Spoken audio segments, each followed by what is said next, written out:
Masih bersama saya Maido Pelfrina di Rumah Pemilu. Saudara, informasi selanjutnya datang dari Ketua Umum Partai Solidaritas Indonesia PSI Kaisang Pangarep yang menyebut bendahara partainya salah memasukkan data laporan dana awal kampanye yang tercantum hanya Rp180.000.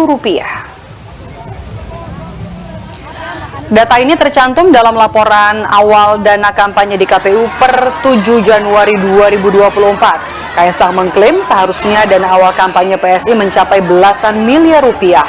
Kaisang berjanji akan memperbaiki kesalahan pengisian laporan dana kampanye partainya dan akan mengirimkan perbaikan. Ini yang kita ngesal 80.000. Iya, benar. Salah input nanti dibenerin, nanti bendahara umum yang akan infokan. Udah. Berarti salah input doang Mas atau salah, ada nanti sekitar berapa ya? Belasan kalau nggak salah. Belasan apa nih? belasan juta? Saya belasan juta sih.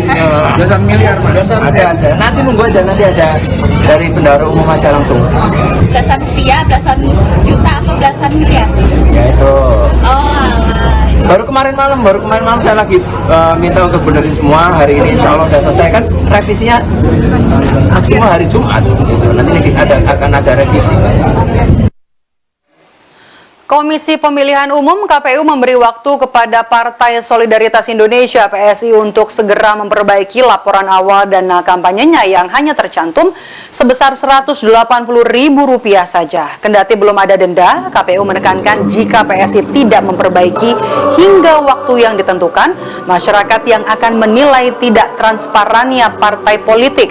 KPU menjelaskan batas akhir perbaikan yakni hingga 12 Januari 2024.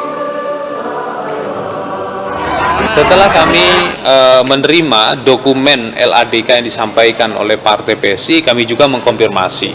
Dan saat ini adalah masa perbaikan LADK sampai tanggal 12 Januari 2024. Dan informasi yang kami terima, PSI akan memperbaiki LADK-nya.